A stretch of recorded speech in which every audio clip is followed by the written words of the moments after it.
ismli ayol bo'lgan, Abbosiy xalifalardan birining ayoli. Juda ham saxovatli ayol bo'lgan. Kambag'al bechoralarga xayr-ehsonni juda ko'p qilgan.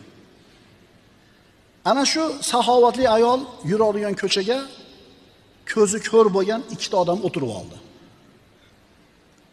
O'tib ketayotganini payqashib turib, bittasi duo qildi. Parvardigor, meni o'zingni fazling bilan rizqlantirgin dedi. Ikkinchisi, Parvardigor, meni Zubaydani fazl bilan rizqlantirgin dedi.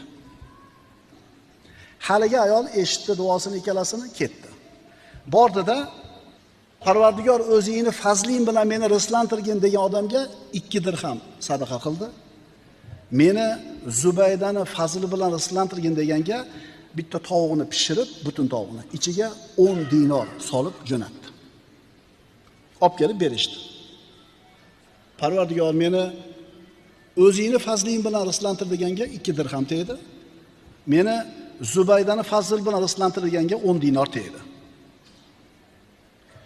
5 kun, 10 kun shu ehsonni qildi. Bunga 2 dirham, bunga tovuq.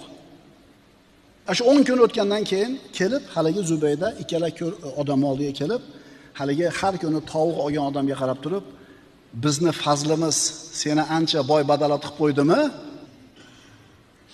10 dinordan bersa 10 kunda 100 dinor berdimi? Bizni fazlimiz seni ancha boy qilib qo'ygandir-a dedi. Deganida yo'q dedi. Nimaga desa, men har kuni menga kelgan tovuqni sherigimga 2 dirhamga sotib, 2 dirhamda oldim men deydi. Shunda Zubayda aytdiki, subhanalloh. Zubaydani fazli bilan meni boy qilgan degan odamni boy qilmadi, o'zingni fazling bilan meni boy qilgan degan odamni boy qildi.